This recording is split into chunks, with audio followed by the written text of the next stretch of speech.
Good morning dear students. मैं doctor Prerna Jain SPC government college Ajmer से first year में जब हम एबीएसटी सब्जेक्ट की बात करते हैं अकाउंटिंग एंड बिजनेस स्टैटिस्टिक्स, तो उसमें 2 पेपर आपके होंगे। फर्स्ट पेपर हमने शुरू किया है कॉस्ट अकाउंटिंग, जिसके बारे में मैं आपको कॉस्ट अकाउंटिंग का इंट्रोडक्शन, कॉस्ट अकाउंट से related elements of cost chapter और नेक्स्ट जो मटेरियल एंड लेबर 2 एलिमेंट्स हैं उनके बारे में इन डिटेल आपको पूरा डेटा दे चुकी हूँ और पूरा समझा चुकी हूँ। आज हम एक नया पेपर शुरू करने जा रहे हैं जो हमारा सेकंड पेपर है बिजनेस स्टैटिस्टिक्स। इंटरेस्टिंग पेपर है, आपको समझ में आएगा। मतलब अगर आप थोड़ा सा चाहेंगे तो काफ़ी स्कोरिंग पेपर है बिजनेस स्टैटिस्टिक्स। थोड़ा सा दिमाग में आइडिया लाने के लिए मैं कह सकती हूँ कि जब आप 10th में पढ़ते हैं मैथमेटिक्स तो वहाँ पढ़ते हैं मीन, मोड और मीडियन। 3 चीज़ आप पढ़ के आते हैं। वो मीन, मोड और मीडियन को अगर हम कह दें तो यहाँ हमारा नया सब्जेक्ट बन जाएगा जो हमारा बिजनेस स्टैटिस्टिक्स है। उनको लेते हुए हम बहुत सारी चीज़ें पढ़ेंगे, लेकिन बेसिकली थोड़ा सा दिमाग में पिक्चर बनाने के लिए कि कुछ कैलकुलेशन हम करेंगे फॉर्मूला बेस पे, और वो जो सब्जेक्ट बन जाता है वो बिजनेस स्टैटिस्टिक्स है। आज का ज़माना बिल्कुल ये कह सकते हैं कि एज ऑफ स्टैटिस्टिक्स है, क्योंकि अभी समय में ह्यूमन सिविलाइजेशन में हर एक जो भी हमारे लाइफ का पार्ट है वो हर एक एरिया में स्टैटिस्टिक्स का बहुत इम्पोर्टेंट रोल होता है। हम ये कह सकते हैं कि हमारे एवरी वॉक ऑफ लाइफ में स्टैटिस्टिक्स का यूज़ होता है, और ये जो स्टैटिस्टिकल नॉलेज है ये फिगर्स पे बेस्ड होते हैं, जिसे डेटा कहा जाता है या स्टैटिस्टिक्स कहा जाता है। जब हम बिजनेस स्टैटिस्टिक्स की बात करेंगे तो यहाँ पर नॉर्मली हम बिजनेस के बेसिस पे स्टैटिस्टिक्स का यूज़ क्या है, बिजनेस के पॉइंट ऑफ व्यू से स्टैटिस्टिक्स का यूज़ क्या है, उसको हम यूज़ करेंगे। तो सबसे पहले हम ले लेते हैं कि डेफिनेशन क्या है, स्टैटिस्टिक्स है क्या, व्यावसायिक सांख्यिकी या सांख्यिकी क्या है। तो ये कह सकते हैं कि statistics means numerical information expressed in quantitative terms. यानी अगर हमारे जो न्यूमेरिकल डेटा है उनको हम क्वांटिटेटिव टर्म्स में एक्सप्रेस कर देते हैं तो वो स्टैटिस्टिक्स हो जाता है। या हम ये कह सकते हैं कि statistics is the science of estimates and probabilities. Boddington ने कहा है कि हम स्टैटिस्टिक्स के बेसिस पे क्या करेंगे, भविष्य का अनुमान लगाएंगे या प्रायिकता का निर्धारण करेंगे। एक और डेफिनेशन आपके सामने है सेलिगमैन की। वो ये कहते हैं कि statistics science that deals with the methods of collecting, यानी डेटा को कलेक्ट करना, क्लासीफाई करना, उन्हें प्रेजेंट करना, उनमें कंपैरिजन करना और उनका इंटरप्रिटेशन करना। किनका करना है, न्यूमेरिकल डेटा का करना है। और जो काम आपको करना है, जो inquiry, any sphere of inquiry, किसी भी तरह का अगर आप काम करना चाहते हैं तो स्टैटिस्टिक्स वह विज्ञान है जिसके माध्यम से हम डेटा को या न्यूमेरिकल फैक्ट्स को कलेक्ट करते हैं, क्लासीफाई करते हैं, उनका प्रेजेंटेशन करते हैं, उनमें तुलनात्मक अध्ययन करते हैं और उनका इंटरप्रिटेशन या निर्वचन करते हैं। तो इस तरह से कुछ डेफिनेशंस हैं। स्टैटिस्टिक्स को हम सिंगुलर सेंस में भी यूज़ करते हैं, जहां हम स्टैटिस्टिक्स के मेथड्स यूज़ करेंगे सिंगुलर सेंस में, और स्टैटिस्टिक्स का यूज़ प्लूरल सेंस में भी होता है। तो दोनों ही तरह से उसकी डेफिनेशंस बनती है। अगर न्यूमेरिकल डेटा के पॉइंट ऑफ व्यू से डेफिनेशन एक और बनाएं तो A.L.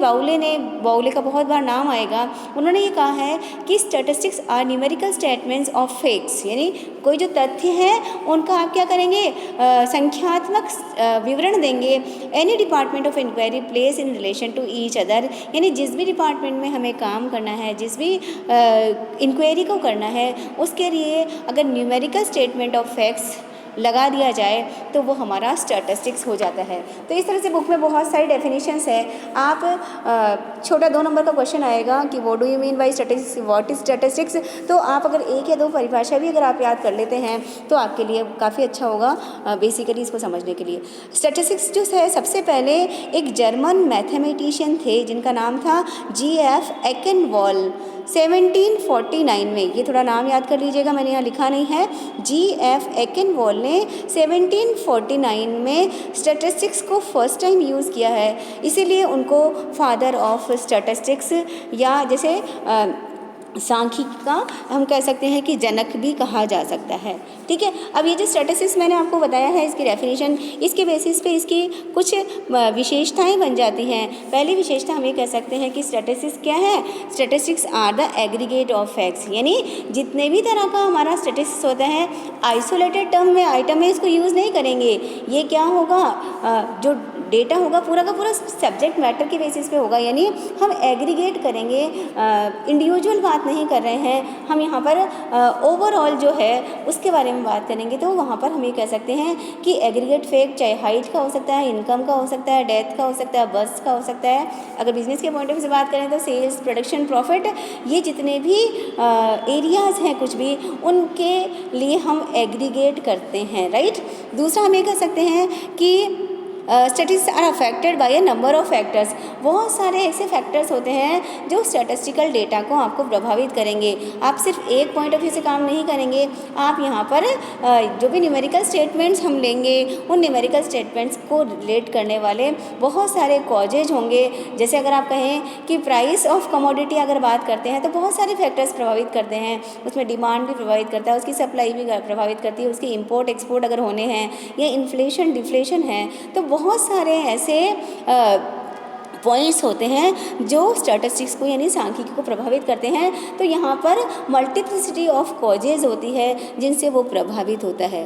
नेक्स्ट हम ये कहते हैं कि स्टैटिस्टिक्स में मस्ट बी रीजनेबली एक्यूरेट, यानी 100% एक्यूरेसी की बात नहीं करेंगे, इसीलिए आगे जाके हम यहाँ पर प्रोबेबिलिटी की बात करेंगे। तो हम ये कह सकते हैं कि रीजनेबल स्टैंडर्ड ऑफ एक्यूरेसी होता है यहाँ पर, कि जो भी हम डेटा हम निकालते हैं वहाँ पर हाई डिग्री ऑफ एक्यूरेसी, जैसे अकाउंटेंसी या मैथमेटिक्स में होता है, यहाँ पर उस पर इतना इंसिस्ट नहीं किया जाता है। यहाँ पर हम रीजनेबल एक्यूरेसी की बात करते हैं और इनका हम इनोवेशन करते हैं या एस्टिमेट करते हैं। डेटा जो हम काम करेंगे उस पर हमें सिस्टमैटिक उसका कलेक्शन करना पड़ेगा, ये भी इसकी स्टैटिस्टिक्स की विशेषता है या कैरेक्टरिस्टिक है।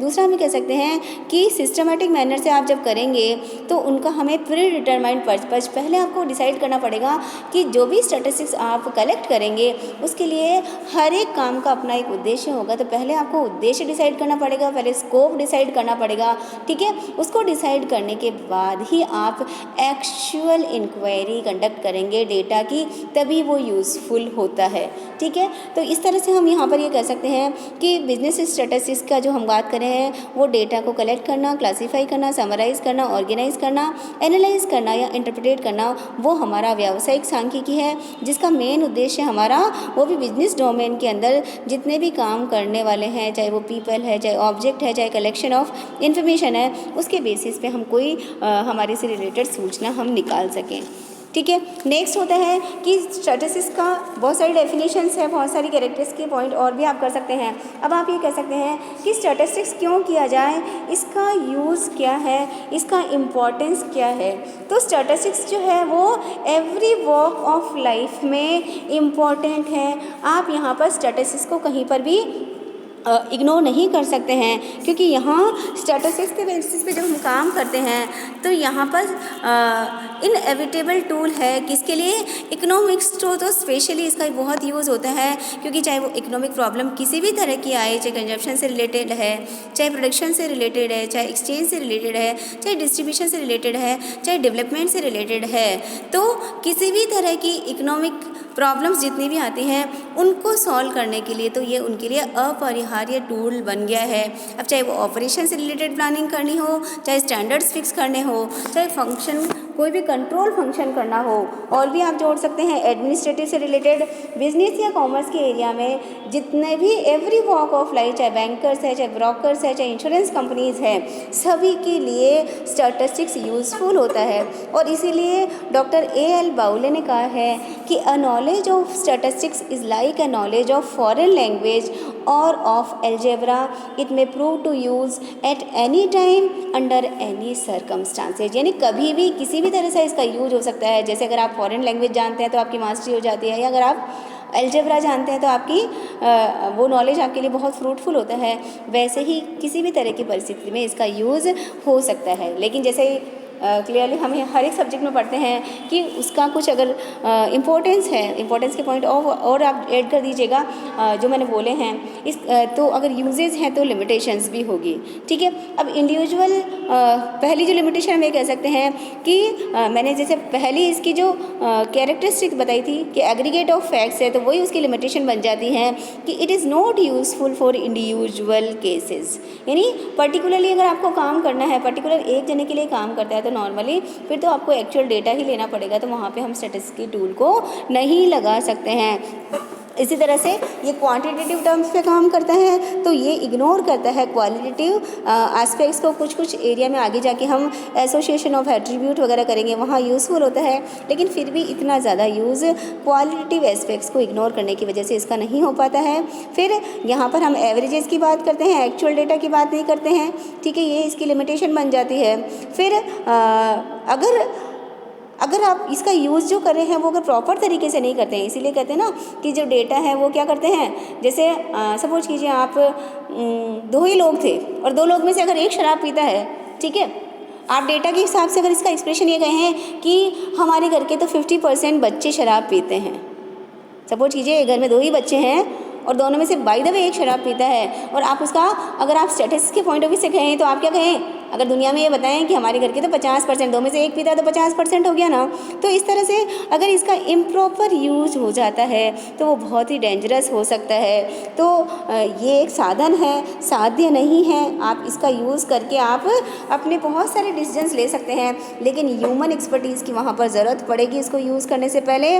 और ये कॉज और इफ़ेक्ट में से डिस्टिंग्विश नहीं करता है, यानी ये कारण प्रभाव संबंध तो बता देगा, लेकिन ये नहीं बताता है कि उन फैक्टर्स में से कारण क्या है। जैसे आगे जाके हम पढ़ेंगे कोरिलेशन और रिग्रेशन, तो वहाँ कारण प्रभाव संबंध की बात तो हम करेंगे, लेकिन उसमें से कौन सा कारण है और कौन सा उसका प्रभाव है ये नहीं बता पाती है।